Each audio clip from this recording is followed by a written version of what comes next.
தொழில் தொடங்கும் நேரம் எப்போது வரும்? நல்ல நேரம் இருக்கும்போதும் வரும். கெட்ட நேரம் இருக்கும்போதும் இந்த மாரி யோகங்கள் வரும். "என்னய்யா புரியல. ஏதாவது புரியிற மாரி சொல்லுங்க." ஆமா. ஒருவருக்கு இப்போ 2, 11ஆம் இடம். லாபஸ்தானங்கள் பொருளாதாரம் வரக்கூடிய நேரம். அதோடைய தசா புத்திகள் ஒரு நல்ல நேரமா இருக்கும் பொழுது, வரும்பொழுது தொழில் தொடங்குவார்கள். அதில் லாபம் அடைவார்கள்.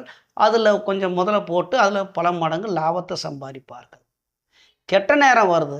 6, 8 இந்த மாரி 12ஆம் இடம் இந்த மாரி கெட்ட நேரங்காலம் வருது. கிரகங்கள் கெட்டு போய் பாவருடைய தசாபுத்தி வருது. கடனை உடனே வாங்கி அவர் பாட்டுல கூலி வேலைக்கு போயிட்டு நிம்மதியா சம்பாரிச்சுக்கிட்டு இருந்திருப்பார். கடனை உடனே வாங்கி தொழில் தொடங்குவார்.